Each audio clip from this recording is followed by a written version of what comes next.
हम चाहे कितनी नमाजें पढ़ लें, चाहे कितने रोज़े रख लें, चाहे कितनी इबादतें कर लें, हज कर लें, लेकिन हमारा आपसी ताल्लुक़ एक दूसरे से अगर अच्छा नहीं है तो हमारी इबादत बेकार है। याद रखिएगा, बहुत अहम चीज़ बतला रहा हूँ मैं। अल्लाह के रसूल सल्लल्लाहु अलैहि वसल्लम से एक सहाबी ने सवाल किया है कि हम जहाँ रहते हैं मेरे पड़ोस में 2 औरतें हैं। एक औरत ऐसी है जो बहुत नमाज़ पढ़ती है, बहुत रोज़े रखती है, तहज्जुद भी पढ़ती है, उसकी कभी कोई नमाज क़ज़ा नहीं होती है, रोज़े भी रखती है, बहुत इबादत करती है, लेकिन समाज के लोगों के साथ, पड़ोसियों के साथ, गांव वालों के साथ, मोहल्ले वालों के साथ उसका अखलाक अच्छा नहीं है, तौर तरीक़ा अच्छा नहीं है, रहन सहन अच्छा नहीं है, लोग उससे खुश नहीं रहते हैं। तो अल्लाह के नबी सल्लल्लाहु अलैहि वसल्लम ने फ़ौरन ये नहीं देखा कि वो नमाज कितनी पढ़ती है, रोज़ा कितना रखती है, हज कितना करती है। नबी अकरम की ज़बान से फ़ौरन ये जुमला निकला, हिया फिन्नार, वो जहन्नमी है। कहाँ चली गई नमाज, कहाँ चले गए रोज़े, कहाँ चली गई तहज्जुद? पूछने वाला पूछ रहा है, अरे अल्लाह के नबी बहुत इबादत करती है, बहुत रोज़े रखती है, बहुत नमाज़ें पढ़ती है, तहज्जुद भी नहीं छोड़ती है, लेकिन इबादत गुजार तो बहुत बड़ी है, लेकिन मोहल्ले के लोग, समाज के लोग उससे खुश नहीं रहते हैं, यानी उसका अखलाक अच्छा नहीं है, उसकी ज़बान अच्छी नहीं है, लोगों से गुफ्तगू वो अच्छी नहीं करती है। अल्लाह के नबी से पूछना चाहा कि इस औरत की इबादत का क्या है, तो अल्लाह के नबी ने क्या कहा, हिया फिन्नार, वो दोज़ख में जाएगी, जहन्नम में जाएगी।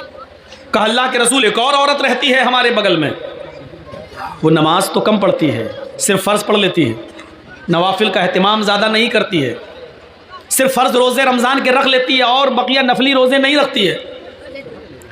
वो बहुत इबादत गुजार नहीं है, जितनी इबादत करना है फ़र्ज़ है उतना ही बस वो करती है, मज़ीद उसको इबादत की तौफ़ीक़ नहीं मिलती, तहज्जुद नहीं पढ़ती वो, लेकिन उसके पड़ोसी उससे खुश हैं, उसका गांव, समाज, मोहल्ला, बिरादरी उससे बहुत खुश है, वो लोगों के साथ मिलती बहुत अच्छी तरीके से है, उसकी ज़बान से किसी को तकलीफ़ नहीं होती है, उसके अखलाक, करैक्टर, स्वभाव बहुत अच्छा है। अल्लाह के नबी ने क्या फरमाया, हिया फिल जन्नह, वो जन्नत के अंदर जाएगी। यहाँ से मैं अपनी तकरीर की शुरुआत कर रहा हूँ। तमाम यूट्यूबर मौजूद हैं, रिकॉर्ड हो रही है, और आज की ये तकरीर मेरे अपने भी channel Jarjis Ansari official channel पर भी लाइव चल रही है। जो लोग सुन रहे हैं सुन सकते हैं, देख सकते हैं। तो मैं यहाँ से अपनी तकरीर की शुरुआत करता हूँ। जो लोग अपने जहन में ये बना कर आए हैं कि मौलाना साहब वेदों के मंत्र पढ़ेंगे, गीता और रामायण के श्लोक सुनाएंगे, वो इस जलसे से जा सकते हैं।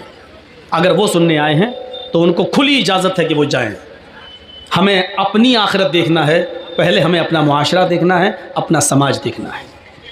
रहा वेदों के मंत्र, तो माफ़ कीजिएगा वो एक ज़िमनी चीज़ है, वो दूसरी चीज़ है। हमारे सामने गैर मुस्लिम बैठे नहीं हैं। जब कहीं हिंदू लोग जलसा कराते हैं या सब धर्म सम्मेलन होता है तो वहाँ वो चीज़ें बोली जाती हैं जहाँ ये बताना मकसद होता है कि इस्लाम ये कहता है और हिंदू धर्म ये कहता है। लेकिन मेरे सामने जो मुखातब हैं, मेरे सामने जो मौजूद लोग हैं, वो माफ़ कीजिएगा मुसलमान हैं, और मुसलमानों के सामने वेदों के मंत्र पढ़ना मैं इसको ज़्यादा मुनासिब नहीं समझता। ज़रूरत पड़ी तो देख लिया जाएगा, लेकिन ये जहन बनाकर अगर आप आए हैं तो अपने जहन से निकाल दीजिए। अब आप समझेंगे मेरी तकरीर। बेटा कहाँ जा रहे हो? सामने से उठा बैठी मत कीजिएगा, पेशाब लगे तो यहीं कर लीजिएगा, लेकिन उठा बैठी मत कीजिएगा। सबसे ज़्यादा डिस्टर्ब हमको यहाँ से होता है, इधर उधर से भागें कोई दिक्कत नहीं। पहले हम अपने ताल्लुकात और अपने मामलात देखें। अच्छा, ये तो कन्फर्म है कि हम और आप इस दुनिया में भेजे गए हैं तो अल्लाह की इबादत के लिए भेजे गए हैं, और ये भी कन्फर्म है कि हमारे बाप आदम को जिस जन्नत से निकाला गया था और माँ हव्वा को, हमें और आपको उसी जन्नत को दोबारा पाने के लिए यहाँ भेजा गया है कि उस मकाम को दोबारा हासिल कीजिए जिस मकाम से हमने तुम्हारे बाप आदम और तुम्हारी माँ हव्वा को निकाला था। तो ये कन्फर्म है कि हम और आप इस दुनिया में उस खोए हुए मकाम को दोबारा पाने के लिए और उसकी तैयारी करने के लिए इस दुनिया में आए। और हम ये नमाज पढ़ रहे हैं, रोज़े रख रहे हैं, इबादत कर रहे हैं, लेकिन हमारे आपसी ताल्लुकात आपस में अच्छे नहीं हैं, तो हमारी इबादतें कबूल नहीं। अल्लामा हेस्मी मजमा-उज़ ज़वाइद के अंदर एक रिवायत नकल करते हैं, कहते हैं कि क़यामत का दिन होगा, मैदान महशर सजी हुई होगी, लोगों का हिसाब किताब हो रहा होगा, नामे यामाल लोगों को उनके हाथ में दे दिए जाएंगे, नेक लोगों को उनके राइट हैंड में सीधे हाथ में, और बदकारों को, बुरे का अमल करने वालों को उनके लेफ्ट हैंड में यानी उनके उल्टे हाथ में नामे यामाल दे दिए जाएंगे। कुछ लोग खड़े होंगे, अभी उनको नामे यामाल नहीं मिले होंगे, ये तहज्जुद गुजार होंगे, नमाजें इनकी कभी नहीं छूटी होंगी, फजर की नमाज भी इनकी कभी तर्क नहीं हुई होगी, अजान से पहले ये मस्जिद में पहुंचने वाले लोग होंगे, हाजी होंगे, नमाजी होंगे, मौलवी होंगे, अभी इनको इनके हाथ में नामे यामाल नहीं मिला होगा, लेकिन इनको उम्मीद होगी हमने तो बड़ी नमाजें पढ़ी हैं, बड़े रोज़े रखे हैं, बड़ी इबादतें की हैं, फरिश्ता जब मुझे मेरे हाथ में नामे यामाल देगा तो दाहिने हाथ में नामे यामाल देगा। लेकिन फरिश्ता जब उसके हाथ में नामे यामाल देने आएगा तो ये अपना दाहिना हाथ बढ़ाएंगे, फरिश्ता आमाल नामा पीछे कर लेगा और कहेगा कि तुम अपना उल्टा हाथ, अपना बायां हाथ बढ़ाओ। वो कहेंगे फरिश्तों से, क्या कह रहे हो, बायां हाथ? हमने तो नमाजें पढ़ी हैं, हमने तो रोज़े रखे हैं, हमने तो हज किए हैं, हमने तो तहज्जुद पढ़ी हैं, हमें उल्टे हाथ में नामे यामाल क्यों दोगे? फरिश्ता कहेगा मैं ये कुछ नहीं जानता, मेरे रब ने तुम्हें उल्टे हाथ में नामे यामाल देने का हुक्म मुझे दिया है, बढ़ाओ अपना बायां हाथ। ये नमाजी, ये रोज़दार, ये तहज्जुद गुजार, ये हाफिज, ये मौलवी, ये हाजी मजबूर होकर अपना बायां हाथ बढ़ाएगा और उसको उसके उल्टे हाथ में नामे यामाल दे दिया जाएगा। अब ये बाएं हाथ में नामे यामाल पढ़ेगा, खोलेगा, देखेगा ये बुराई, ये बुराई, ये बुराई, ये बुराई, ये बुराई, हर वर्क पन्ना उलटता जाएगा, पेज उलटता जाएगा, उसमें बुराइयां ही बुराइयां लिखी होंगी, उसकी एक भी नमाज का जिक्र नहीं, एक भी रोजे का जिक्र नहीं, एक भी हज का जिक्र नहीं, एक भी तहज्जुद का जिक्र नहीं। वो ये देखेगा, अपना नाम यामाल उठाकर बंद कर देगा, चीखेगा और चिल्लाएगा आईना हसनाती या रब्बल आलमीन, आय अल्लाह इसमें तो मेरे गुनाह ही गुनाह लिखे हैं, हमारे नाम यामाल में तो बुराइयां ही बुराइयां लिखी हुई हैं, हमने जो नमाजें पढ़ी थी वो कहाँ चली गई, हमने जो रोजे रखे थे वो कहाँ चले गए, हमने जो हज किया था वो कहाँ चला गया, हमने जो तहज्जुद पढ़ी थी वो कहाँ चला गया, हमने जो सदका और खैरात किया था मस्जिदों में और मदरसों में जो हमने चंदा दिया था, ये नेकियां कहां चली गई, आईना हसनाती या रब्बल आलमीन, आय अल्लाह मेरी नेकियों का क्या हुआ, मेरी नेकियां कहां चली गई। आवाज आएगी गैब से, ओ मेरे बंदे तेरी गीबत ने, तेरी चोली ने, तेरे हसद ने, तेरे कीने ने, एक मुसलमान के खिलाफ तेरे दिल में जो नफरत थी, इस नफरत ने, इस हसद ने, इस गीबत ने, चुगली ने तेरी नेकियों को बर्बाद कर दिया, तेरी नेकियों को खत्म कर दिया, अब तेरे नामे यामाल में नेकियां नाम की कोई चीज नहीं रही। तू अपने मुसलमान भाई से जला करता था, हसद किया करता था, उसको परेशान किया करता था, उसके खिलाफ षड्यंत्र रचा करता था, पीठ के पीछे उसकी गीबत किया करता था, तेरी गीबत ने, चुगली ने, हसद ने, कीने ने, बुग़्ज़ ने, इनात ने तेरी दुश्मनी को खत्म, तेरी नेकियों को खत्म कर दिया है। अब हमारे पास तेरे नामे यामाल में सिवाय गुनाहों के और कोई चीज नहीं। ये गीबत, ये चुगली, ये हसद, ये कीना, ये बुग़्ज़, ये इनात, ये दुश्मनी, एक दूसरे से ये नफरत इतनी बुरी चीज है कि ये हमारी नमाजों को खत्म कर देती है, हमारे रोजे को बर्बाद कर देती है, हमारी इबादतों को चौपट कर देती है। हम नमाज पढ़ रहे हैं लेकिन बाहर निकल के आए अपने भाई की गीबत करते हैं, ये नमाज हमारी खत्म कर दी जाती है, सवाब से हमें महरूम कर दिया जाता है।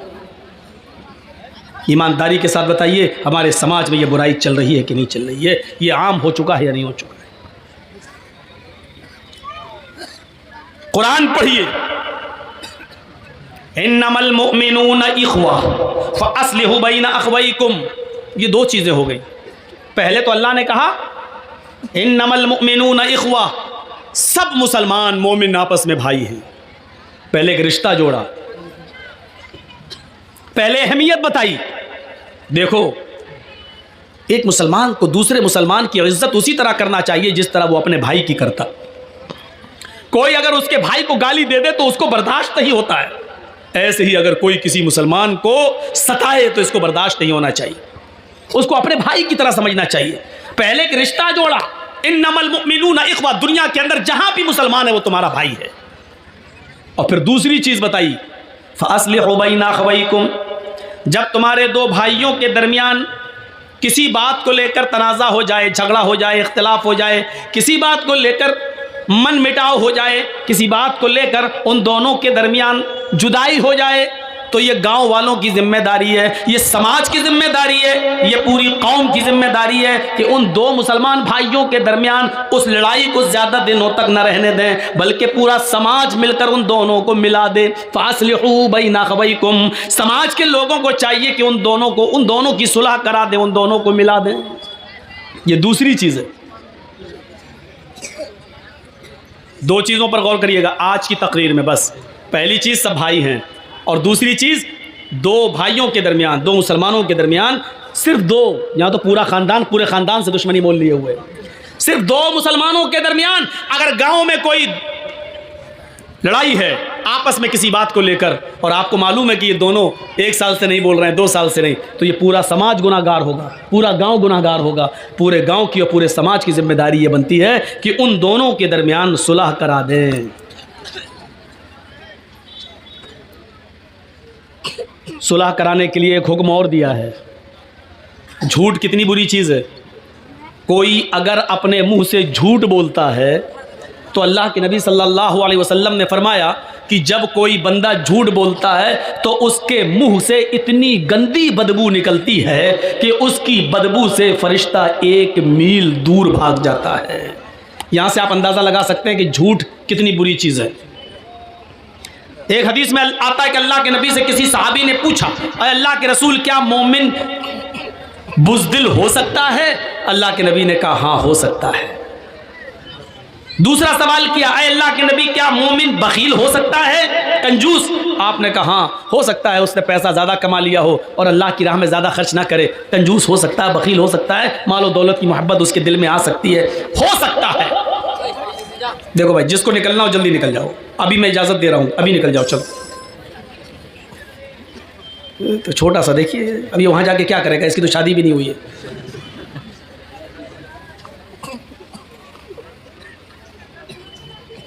देखो भूल गया ना मैं, यही डिस्टर्ब होता है मुझे। तो मैं अर्ज ये कर रहा था कि वो झूठ कितना बुरा है कि अल्लाह के नबी ने कहा कि हाँ, मोमिन बखील भी हो सकता है, मालो दौलत की मोहब्बत उसको आ सकती है, बुज़दिल भी हो सकता है, बखील भी हो सकता है। फिर पूछने वाले ने पूछा, अरे अल्लाह के रसूल, क्या मोमिन झूठा भी हो सकता है, क्या झूठ भी बोल सकता है? तो अल्लाह के रसूल ने क्लियर कर दिया, फरमाया वल्लाहि अल मोमिन ला यकज़िब, अल्लाह की कसम झूठ बोलता हो वो मोमिन हो ही नहीं सकता। मोमिन और झूठ, मुसलमान और झूठ, ये दो अलग अलग चीजें हैं। मुसलमान और झूठ नहीं, मुसलमान में बुज़दिली आ सकती है, मैदान जंग में लड़ रहा है, काफिरों से लड़ रहा है, देखा ये बहुत ज़्यादा भारी पड़ रहे हैं, नहीं हमें मार डालेंगे, पीठ फेरी, चुपचाप से भाग गए मैदान छोड़कर। हालांकि ये भी गुनाह है, नहीं भागना है मैदान जंग में से, चाहे मौत ही आ जाए, लेकिन पीठ दिखा के नहीं भागना, ये भी गुनाह है। लेकिन अल्लाह के रसूल ने कहा इसकी वजह से आपको ईमान से निकाला नहीं जाएगा, गुनाह है लेकिन मोमिन रहोगे, उसका गुनाह तुम्हें पड़ेगा। मालो दौलत की मोहब्बत है, साहब आपने 1000 कमाया, दे दो ना 100 रुपये मदरसे को, नहीं साहब 50 ले दो, नहीं, बखीली आ सकती है। मालो दौलत की मोहब्बत आपको घर कर सकती है, लेकिन इसकी वजह से आपको ईमान से खारिज नहीं किया जा सकता है, आप मोमिन रहेंगे। लेकिन फिर पूछा क्या मोमिन झूठा भी हो सकता है? तो अल्लाह के रसूल चौंक गए और यक बैक बोले, बैक वक्त नहीं, मोमिन के अंदर झूठ की सिफत पैदा नहीं हो सकती, जो झूठ बोले वो मोमिन नहीं।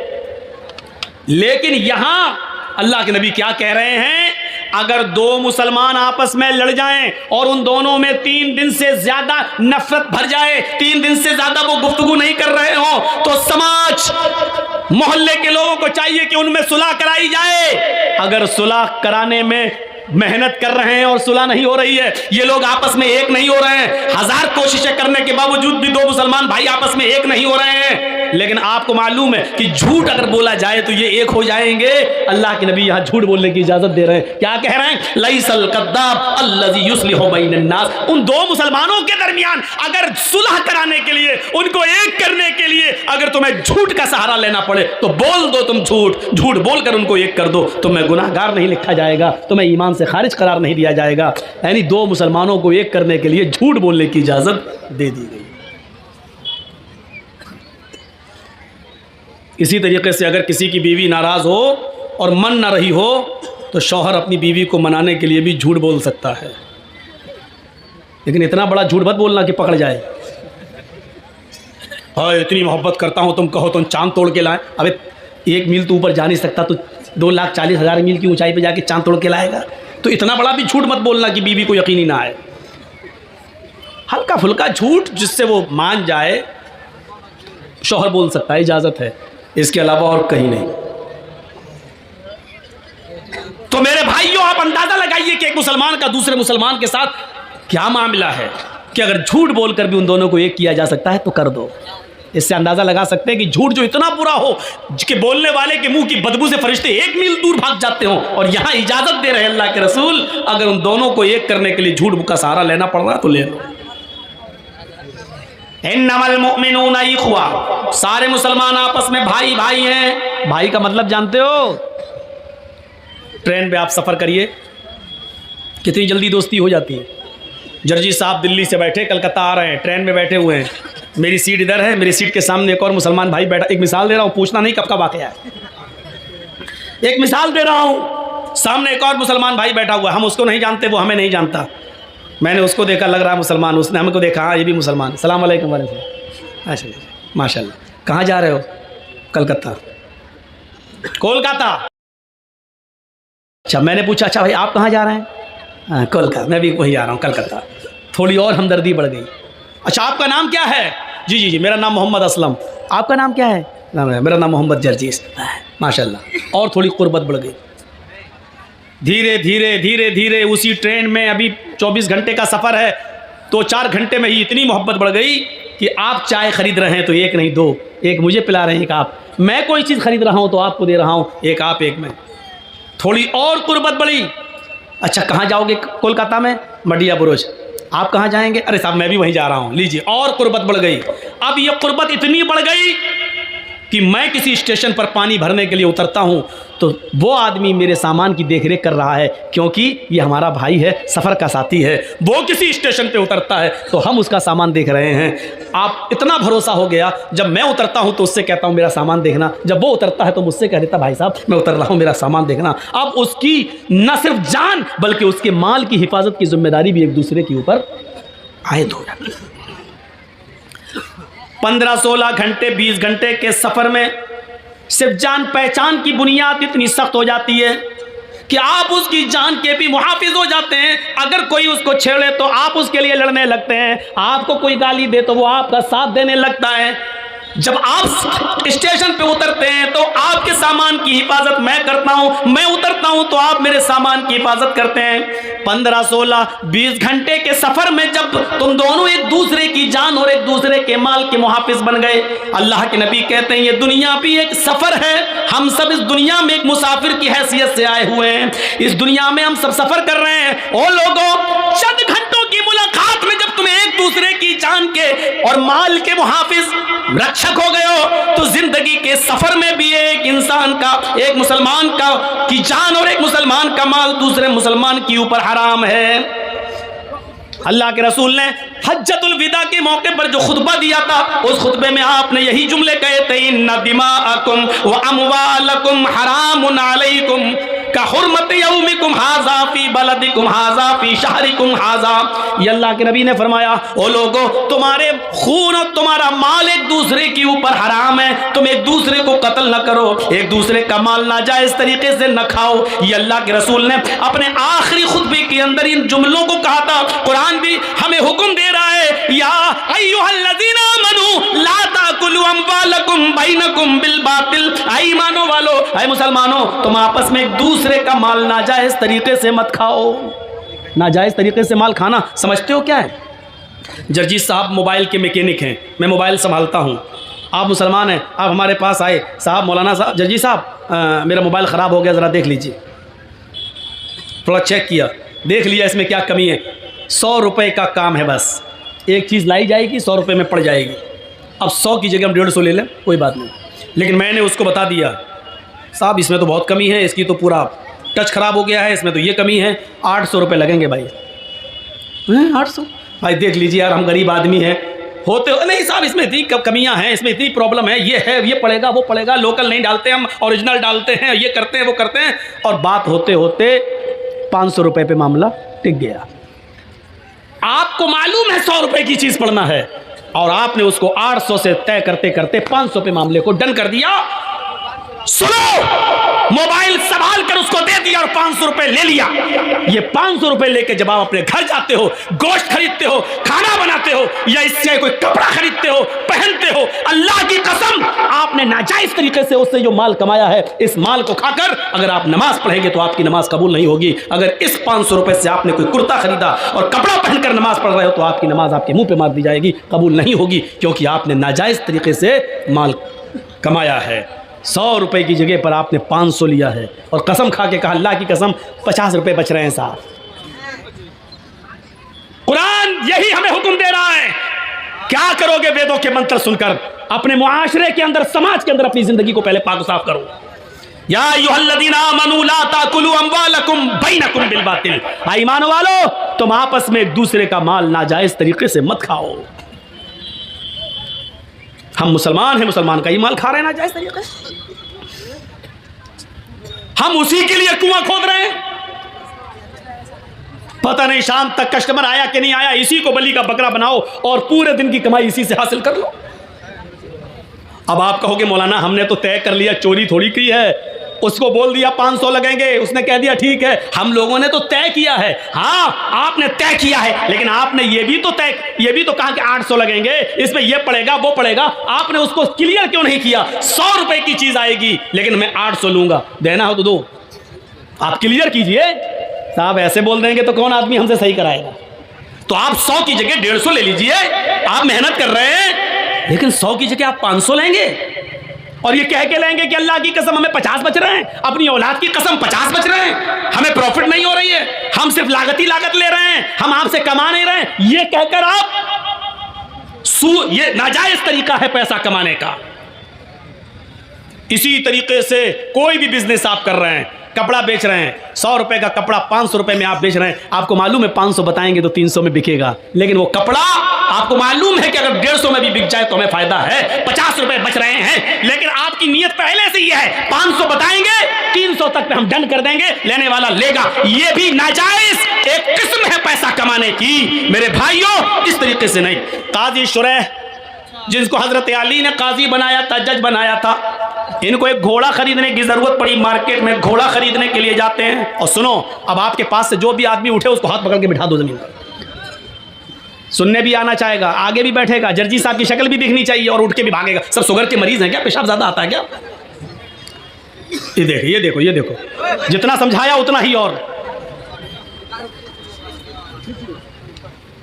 नहीं समझा रहा हूं तो और सीना जो मेरे सब मोदी बन रहे हैं। नहीं मानूंगा बात, अपने मन की बात, यहीं बैठे रहना, अब जाना नहीं कहीं। ज्यादा तेज आ रहा क्या? कमर में लग रहा है इसलिए कह रहे खड़ा हो जाओ। तो जाओ चलो जल्दी जाओ। इतनी जल्दी कमर में लग गया? अभी तो काम ही नहीं लियो कमर वाला।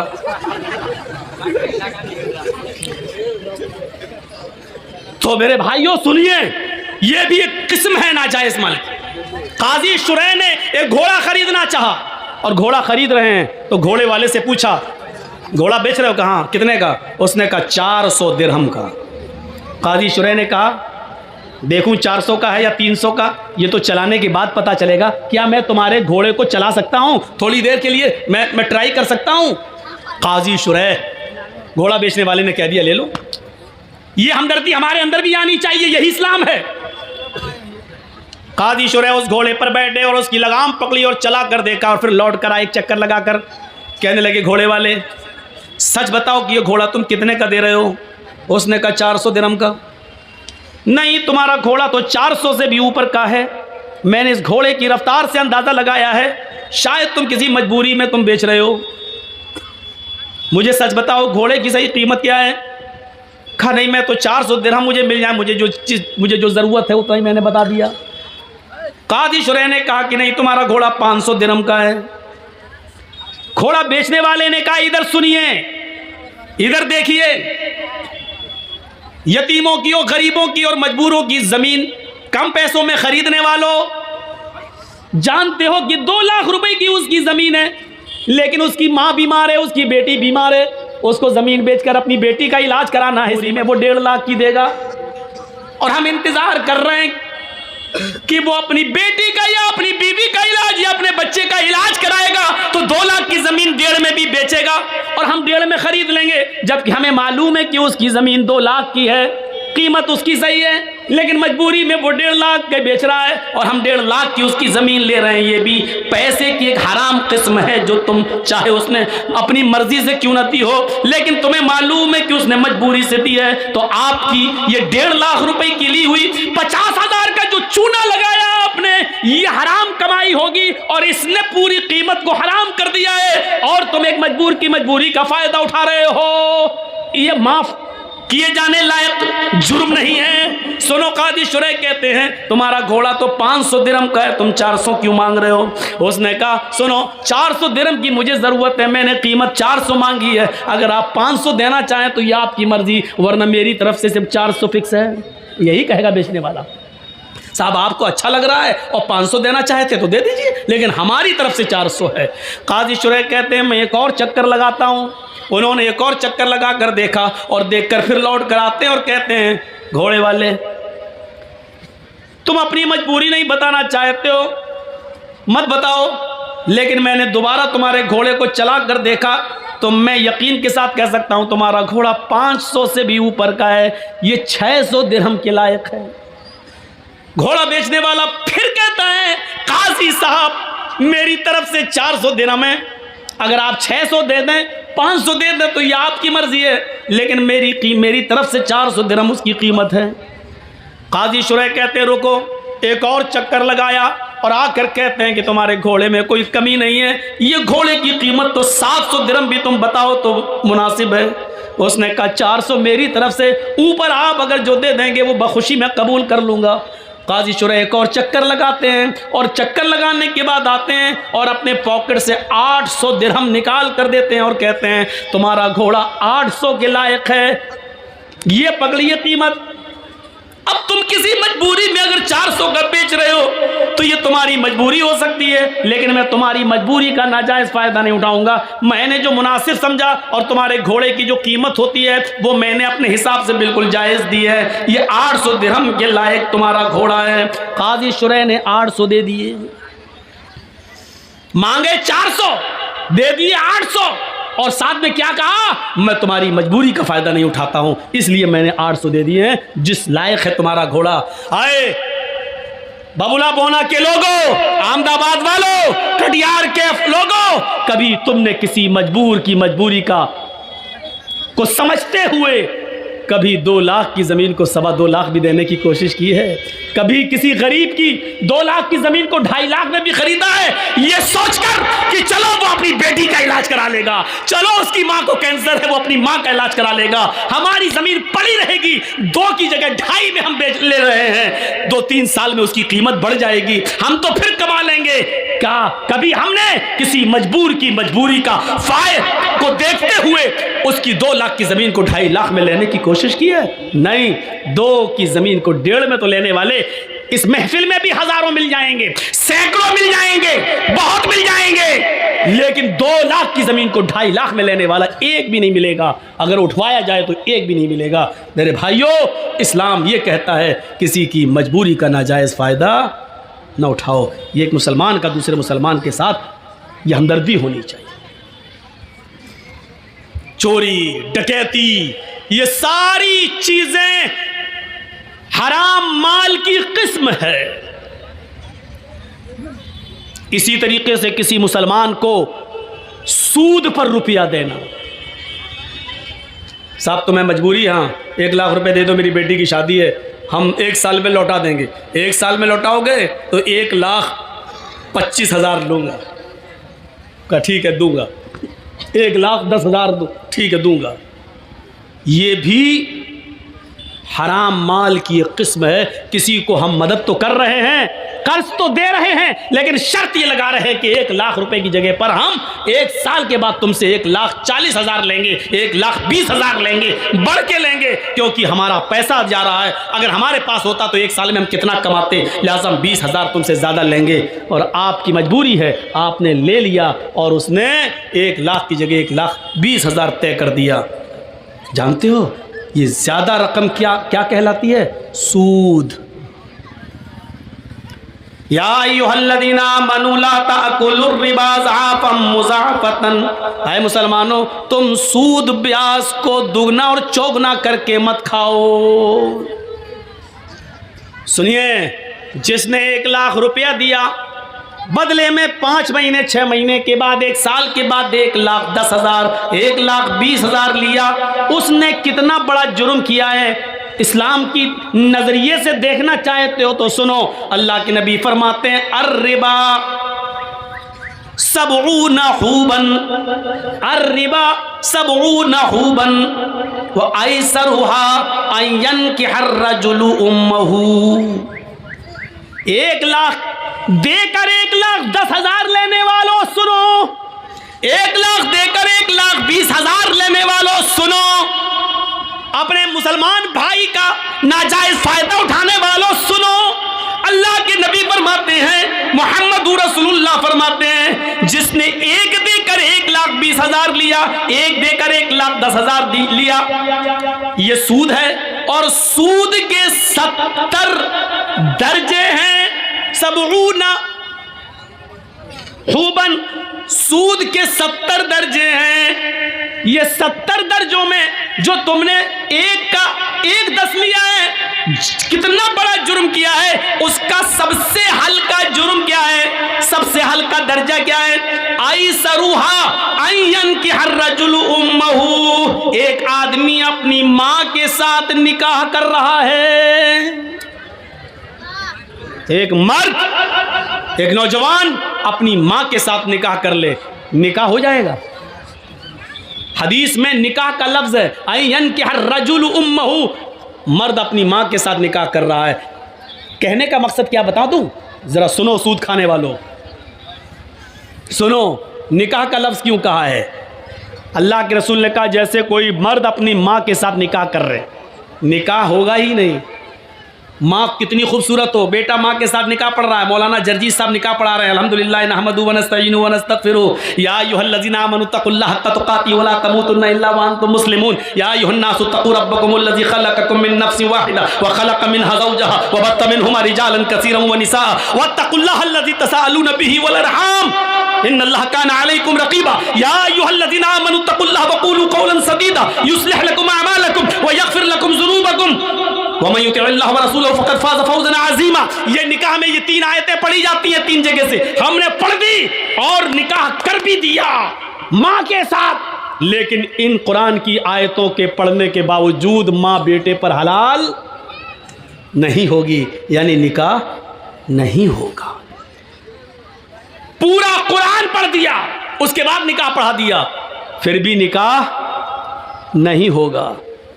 जिस तरीके से अल्लाह के नबी के बताने का मकसद क्या है, जिस तरीके से पूरा कुरान पढ़कर, बल्कि हजारों बार कुरान पढ़कर, लाखों मर्तबा कुरान पढ़कर भी अगर तुम निकाह करना चाहो माँ के साथ, तब भी माँ हलाल नहीं होगी। उसी तरीके से जितना मुश्किल एक लड़के के लिए उसकी माँ का हलाल होना मुमकिन नहीं है, उसी तरीके से किसी मुसलमान के लिए, किसी मुसलमान की मजबूरी का फ़ायदा उठाकर उससे 10,000 रुपये ज़्यादा लेकर सूद खाना भी हलाल नहीं है। जिस तरह माँ हलाल नहीं हो सकती है, उसी तरीके से सूद भी हलाल नहीं हो सकता है, चाहे उस सूद पर दान क्यों ना पढ़ लिया जाए। और दूसरा मकसद क्या है अल्लाह के रसूल के ये बताने का, सुनो, बहुत सुन चुके हो वेदों के मंत्र। आज हमारी तकरीर और तकरीरों से हटकर है, आज हमारा प्रोग्राम और प्रोग्रामों से बिल्कुल हटकर है। आज हमारा टारगेट सिर्फ हाँ आप हैं, हम हैं, हमारा समाज है, हमारा मुआशरा है। क्या हुआ भैया, आपके भी कमर में दर्द हो रहा है?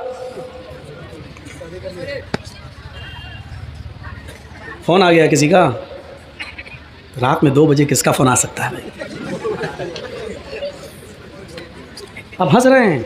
आज के इस जलसे में कितने लोग फ़ोन पे बात करके आए होंगे, आ रही हो फलां दुकान पे फलां जगह मिलेंगे, क्योंकि आज के दिन लड़कियों को माँ बाप इजाज़त दे देते हैं, जा रही जलसे में, ठीक है जा, अच्छे काम के लिए जाए। तो बाप बेचारा खुश है जलसे में, जाके देखो, मुआयना करके देखो, ऐसा लगेगा जैसे एक कुतिया के पीछे 10-10 कुत्ते लगे होंगे। घूम के देखो, मुआयना करके देखो। ये मिसाल मैं हर जगह दे रहा हूँ, कल भी दी थी, परसों भी दी, आज भी दे रहा हूँ, और इसको कल भी दूंगा। जहाँ जहाँ देखूंगा हालात वहाँ दूंगा। हालात है ये जलसों में, जब लड़के और लड़कियों का ये हाल हो तो और क्या। दूसरा नजरिया देखिए। पहली बात, जिस तरह माँ के साथ चाहे कितनी मर्तबा निकाह किया जाए माँ हलाल नहीं हो सकती, उसी तरह सूद भी हलाल नहीं हो सकता। दूसरा मकसद, दूसरा बताने का मकसद क्या अल्लाह के रसूल का, जिस तरह कोई लड़का अपनी माँ के साथ निकाह करके अपनी माँ को रख ले और माँ को के साथ हम बिस्तरी करे, तो पूरा समाज उसको कितनी बुरी नजर से देखता है कि देखो अपनी माँ को रखे हुए हैं, देखो अपनी माँ के साथ शादी कर ली। समाज इसको बर्दाश्त नहीं करेगा कि कोई शख्स अपनी माँ के साथ निकाह करके अपनी माँ को अपनी बीवी बनाकर रखे।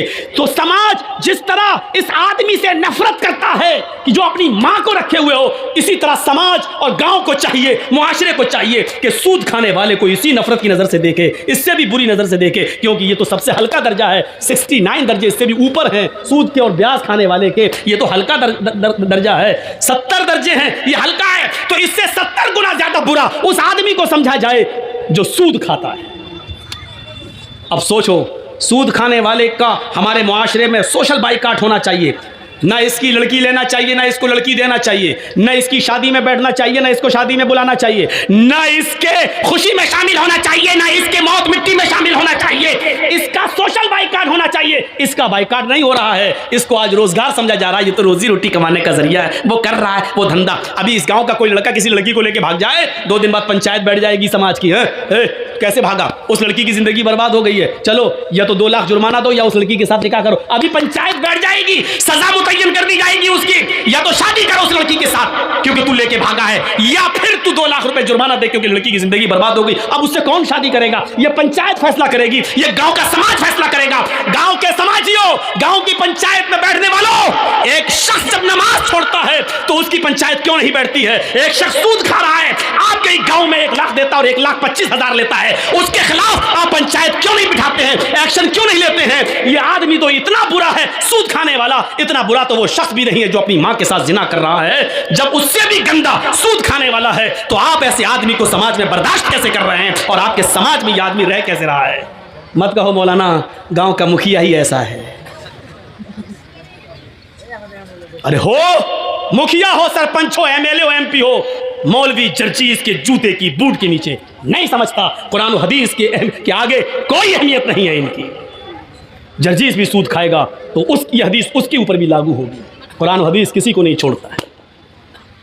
साहब मुअज़्ज़ज़ आदमी हैं, ऐसा मत बोलिए। मैं किसी का नाम थोड़ी ले रहा हूं, मैं किसी का नाम नहीं ले रहा हूं, जो भी इसमें इन्वॉल्व है बुरा है। एक और हदीस सुना देता हूं, उसके बाद बात को आगे बढ़ाता हूं। दिरहमु रिबा याकुलहु अर्रजुलु व हुवा यअलम अशद्दु मिन सित्ततिन व सलासीन ज़नियतन, रवाहु तबरानी। यह हदीस इमाम तबरानी ने लाए हैं। इस हदीस को अल्लामा अलबानी ने सही करार दिया है, अपनी सिलसिलतुल अहादीस सहिया के अंदर इस हदीस को सही करार दिया है। सुनिए इस हदीस का तर्जुमा। आए है सुन लो, माथा पटको और सूद खाने वाले अपनी औकात देखें, कितना गिरा दिया है उनको अल्लाह के नबी ने। 25,000 तो बहुत हो गया, 1 लाख देकर 1,25,000 लेना, 1 लाख देकर 1,10,000 लेना, ये तो बहुत हो गया। या दिरहमुर रिबा, भैया आगे वाले बोले नहीं, बात ना करें, आप जा सकते हैं, आपको इजाज़त दे रहा हूं मैं, लेकिन गुफ्तगू नहीं। सुनिए, मैंने पहले कह दिया आज की तकरीर और तकरीरों से हटकर है, समाज के अंदर ये चीज़ आनी चाहिए। दिरहमुर रिबा, 1 दिरहम खाना, दिरहमुर रिबा सूद का, ब्याज का 1 दिरहम, 1 रुपया मान लो, सऊदीया में दिरहम इस वक्त जो दुबई का दिरहम है वो 18-20 रुपए में चल रहा है। यही बहरीन के दिरहम का हाल है। सऊदी में तो रियाल चलता है, दिरहम तो है नहीं। तो जहाँ दिरहम चल रहा है 20 रुपए से ज़्यादा कीमत नहीं, चलो 20 रुपए मान लो।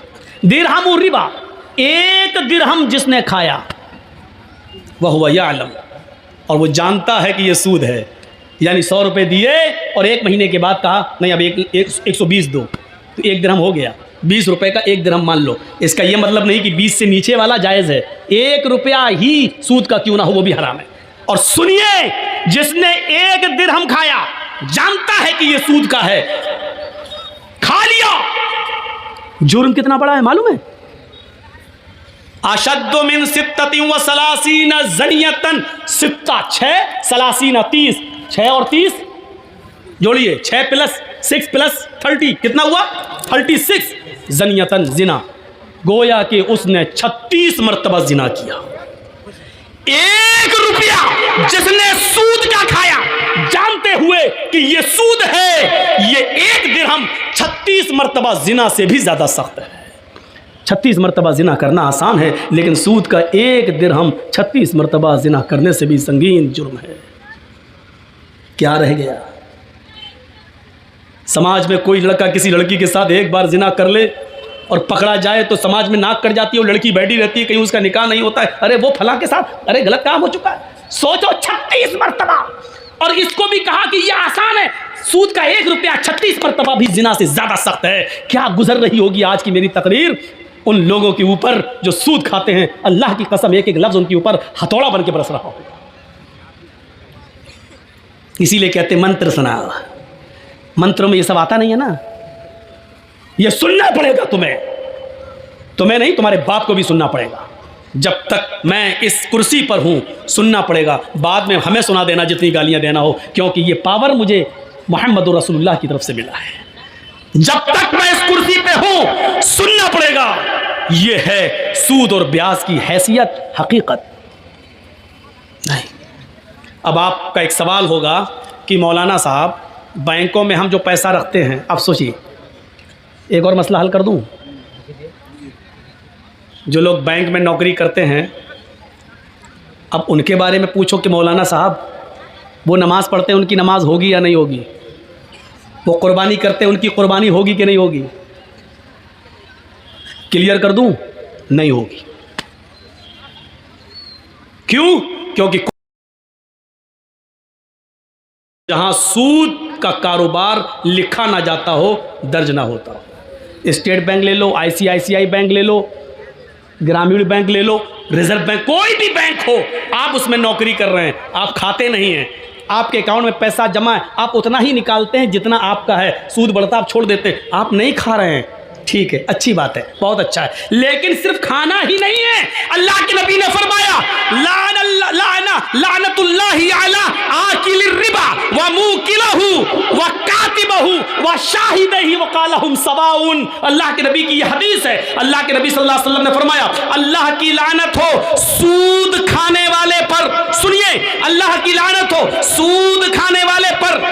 डेढ़ फुटिया ने तो आपको हंसाया है, हम यहाँ कुरान सुना रहे हैं, हदीस सुना रहे हैं। बेचारा रास्ते में हमसे कह रहा था, मौलाना साहब हमको इतना कुरान हदीस नहीं आती है, हम तो भीख मांगा करते थे, 2 रुपए 4 रुपए कोई देते। अल्लाह ने जिसके पास जैसा इल्म है उसने बताया। मेरे भाइयों, यहाँ कुरान है और हदीस है, एक तरफ आयत है एक तरफ हदीस है। सुनो, लानल्लाहु अला आकिलिर रिबा, अल्लाह के नबी फरमाते हैं अल्लाह की लानत हो सूद खाने वाले पर, व मुकिलहु सूद खिलाने वाले पर, सूद खाने वाले पर, सूद खिलाने वाले पर, व कातिबहु सूद लिखने वाले के ऊपर। जर्जी साहब सूद खाते नहीं हैं, किसी को 1 लाख दे के 10 भी नहीं ले रहे हैं। बैंक में मेरा भी पैसा 1 लाख जमा है, 1 साल के बाद निकालना है तो 1 ही लाख निकाल रहे हैं, जो बढ़ गया ब्याज तो हम नहीं ले रहे हैं। नहीं साहब, ब्याज हम नहीं खाएंगे, लेकिन हम बैंक में नौकरी कर रहे हैं। आपका 1 लाख का 1,03,000 हो गया, हम लिख तो रहे हैं, हम चढ़ा तो रहे हैं कि 1,03,000, आपका बढ़ गया, लिख तो रहे हैं हम 1,03,000। ये लिखने पर भी लानत। और क्या कहा, वह शाहिदही, गवाही देने वाला, सूद लेने वाले की भी गवाही, सूद देने वाले, हाँ मेरे सामने इसने दिया था, हाँ मेरे सामने इसने लिया था, इन दोनों गवाहों पर भी लानत। और क्या कहा अल्लाह के रसूल ने, वक़ालहुम सवाउन, ये सब बराबर हैं, खाओ या ना खाओ, लिख रहे हो खाने वाले के बराबर हो, उस पर भी लानत। अब ये बताइए कि आप बैंक से अपना ही 1 लाख रुपए निकाल के लाए हो, 10,000 का बकरा लेके कुर्बानी कर रहे हो, लेकिन सूदी कारोबार लिखते तो हो, काम है, एंट्री तो करते हो, आपकी कुर्बानी कहां से जायज़ हो जाएगी? आप नहीं खा रहे, लिखते हैं, खाने वाले के बराबर हैं। कभी झगड़ा हो गया, आपने कहा नहीं साहब इनका 1 लाख रुपए जमा था और इंटरेस्ट बढ़ते हुए आज 1,05,000 हो गया, आप गवाही दे रहे हैं, आपने गवाही दी, खाया नहीं है लेकिन गवाही दी, आप बराबर हो गए खाने वाले के। सूद का मामला देख रहे हैं कितना पेचीदा है, सूद का मंजर देख रहे हैं आप, ये भी एक नाजायज तरीका है माल खाने का। या अय्युहल्लज़ीना आमनू ला ताकुलू अम्वालकुम बैनकुम बिल बातिल, ईमानो वालो तुम एक दूसरे के माल को नाजायज तरीके से, बातिल तरीके से मत खाओ। मदद करना सीखो, ताउन करना सीखो। अल्लाह की कसम, अल्लाह के रसूल सल्लल्लाहु अलैहि वसल्लम फरमाते हैं कि अगर तुम अल्लाह पर वैसे भरोसा कर लो जैसे करना चाहिए, तो अल्लाह तुम्हें ऐसे ही रिज्क देगा खाने के लिए जैसे चिड़ियां भूखे पेट घोंसलों से निकलती हैं और शाम को जब आती हैं तो पेट भरा हुआ होता है। अच्छा, हम और आप कितनी रोटी खा सकते हैं? 2 बड़ी है, 3 4 छोटी छोटी, हम लोगों के यहाँ बड़ी बनती हैं, आपके यहाँ छोटी बनती हैं। बड़ी भी बनती है आप लोगों के यहाँ, मैं जानता हूँ, कलाई की रोटी तो बहुत ही बड़ी बनती है। अब सुनिए मेरे भाइयों, यहाँ आपको बोलने की ज़रूरत नहीं है, वो जब उसकी तकरीर चल रही थी तो आप बोले, हंसे, सब कुछ हुआ, लेकिन यहाँ सुनिए आप कितनी खा लेंगे। एक मछली होती है, व्हेल मछली, सुना है नाम? व्हेल मछली, जानते हो वो समंदर में जब घूमती है, समंदर में रहती है, वो एक दिन में कितना खाती है? मुंह फाड़ा सारी मछलियों को खा गई, कोई जो मुंह में आ रहा है। एक दिन में 40 टन, 1 किलो नहीं, 2 किलो नहीं, 3 किलो नहीं, 40 टन खाती है। 100 किलो का 1 कुंटल, 100 कुंटल का 1 टन, देख रहे हैं ना? 100 किलो का 1 कुंटल और 100 कुंटल का 1 टन, कितना खाती है? 40 टन। कितने दिन में? 1 दिन में। मेरा रब वो है जो व्हेल मछली को भी समंदर की तारीकी में, अंधेरे में 40 टन उसको खाना खिलाता है, 40 टन उसके पेट में पहुंचाता है, उस मछली को भी भूखा नहीं सोने देता है। आए 2 रोटी, 3 रोटी, 5 रोटी के लिए सूद खाने वालों, चोरी करने वालों, डकैती डालने वालों, तुम्हें अपने रब के ऊपर भरोसा क्यों नहीं है? मेरा रब तो 40 टन, 100 टन का 100 किलो का, 100 कुंटल का 1 टन, 40 टन मछली को, व्हेल मछली को खिलाता है। मेरा रब तो उसको भी भूखा नहीं सुलाता है। तुझे अपने रब के ऊपर भरोसा क्यों नहीं रहा है? तू अपने भाई की मजबूरी का फायदा क्यों उठा रहा है? तू उसको 1 लाख देकर 1,10,000 क्यों ले रहा है? तू उससे 100 रुपए की जगह पर 500 रुपए क्यों ले रहा है? तू कैसा मुसलमान है? तुझे अपने रब के ऊपर भरोसा क्यों नहीं रहा? तुझे अपने रब की, अपने अल्लाह की जात के ऊपर तवक्कुल क्यों नहीं रहा?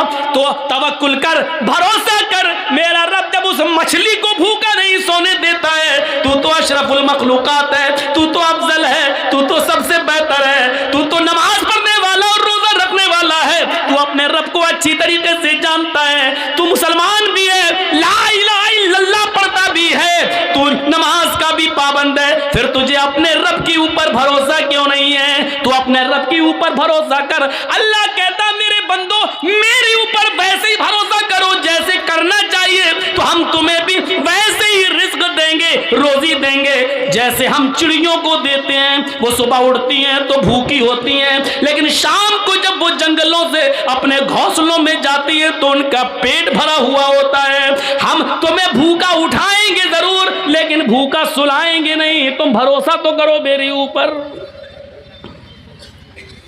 हम तो मुसलमान हैं, हमें क्यों नहीं देगा?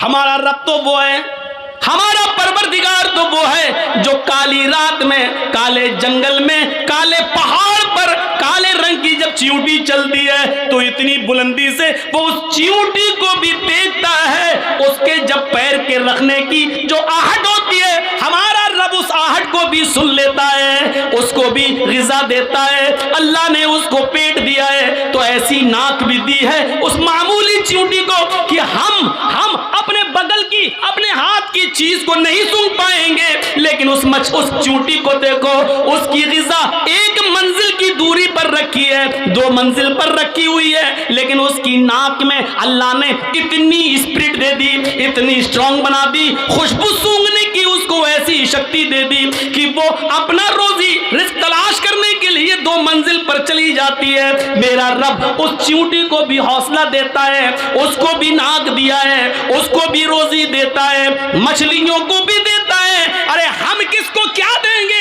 हम अपने दोस्तों को दस्तरखान पे बिठाएंगे, खिलाएंगे, लेकिन अपने दुश्मन को हम देखना भी गवारा नहीं करेंगे। शादी मेरे बेटे की है, हम अपने यार दोस्तों को बुलाएंगे, लेकिन अपने दुश्मन को हम नजरअंदाज कर देंगे। मेरे भाइयों, हम दोस्तों को खिलाएंगे पिलाएंगे, लेकिन दुश्मन को भूल जाएंगे, उसकी तरफ नजर उठाकर भी नहीं देखेंगे। मेरा रब तो वो है जो दोस्त को भी खिलाता है, दुश्मन को भी खिला रहा है, नमाज पढ़े उसको भी दे रहा है, न पढ़े उसको भी दे रहा है, जो ला इलाहा इल्लल्लाह का इकरार करता है वो उसको भी देता है, और जो मूर्तियों की पूजा कर रहा है वो उसको भी दे रहा है। उसकी नजर में खाने और पीने में कोई इम्तियाज नहीं। ओ मेरे बंदो, जब हम काफिरों को दे सकते हैं तो तुम्हें क्यों नहीं दे सकते? तुम तो मेरे करीबी बंदे हो। मेरा रब तो वो है जो दोस्त दुश्मन नहीं, वो सबको देता है।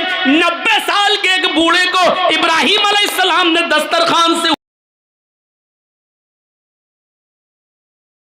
ये कहकर कि तू आग का नाम लेकर खा रहा है, रख, अल्लाह का नाम ले। उसने कहा नहीं लेंगे, आग ही मेरा रब है।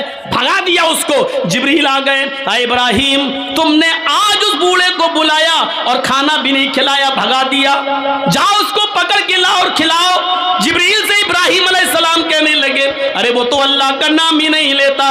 कहा इब्राहिम वो तो 90 साल में पूरी जिंदगी में कभी उसने अपने रब का नाम नहीं लिया, तुम्हारे दस्तरखान पर तो उसने आज अल्लाह का इनकार कर दिया, लेकिन वो तो 90 साल से नाम नहीं लेता। लेकिन तुम्हारा रब 90 साल से उस बूढ़े को खिलाता रहा, उस बूढ़े को पिलाता रहा, उस बूढ़े को रोजी रोटी देता रहा, फिर तुम उस बूढ़े को दस्तरखान से कैसे भगा सकते हो? तुम्हारे रब की रहमत को ये गवारा नहीं है। जाओ बुला कर लाओ, पकड़ के लाओ। बुला के लाया, इब्राहिम अलैहिस्सलाम लाए और उस बूढ़े को खिलाया। कहा लो खाओ। कहा अब क्या हुआ? मैं अल्लाह का नाम नहीं लूंगा। कब मत लो, मैं आग का नाम लूंगा। लो। अरे अब क्या हुआ? अचानक कैसे बदल गए? फरमाया मेरे रब की रहमत को गवारा नहीं हुआ कि कोई भूखा दस्तरखान से उठ जाए। मेरे रब ने कहा वो तो 90 साल से मेरा नाम नहीं ले रहा है, फिर भी हमने उसको खिलाया पिलाया है, फिर तुम कैसे उठा सकते हो? जब अल्लाह को एतराज नहीं तो तुम्हें कैसी ऑब्जेक्शन, तुम्हें कैसा एतराज? उस बूढ़े ने कहा आपका रब इतना मेहरबान है, फिर मुझे उस रब से जोड़ दो जिसकी रहमत का ये हाल है। मेरे भाइयों, वो बूढ़ा पहले इब्राहिम अलैहिस्सलाम से जुड़ता है, अपने रब से जुड़ता है, उसके बाद खाना खाता है, अल्लाह का नाम लेता है और खाना शुरू कर देता है। मेरे भाइयों, ये रब है जो गैरों को भी खिला रहा है, अपने दुश्मनों को भी खिला रहा है, नाफरमानों को भी खिला रहा है। जब वो खिलाने पिलाने वाला है तो हमें रोजी रोटी की इतनी फिक्र क्यों हो रही? होनी चाहिए, लेकिन इतनी फिक्र नहीं। जब 40 टन गोश्त खाने वाली मछली को खिला रहा है वो, तो हमें 2-4 रोटी के लिए इतनी फिक्र क्यों? इतना उतार चढ़ाव है। क्या होगा? कल कहाँ से खाना आएगा? 1 महीने बाद हम रिटायर हो जाएंगे सरकारी नौकरी से, फिर हमारे बच्चों को कौन देखेगा? हमारी 4 बेटियां हैं, हमारी बेटियों की शादी कैसे होगी? इनके लिए जहेज का इंतजाम।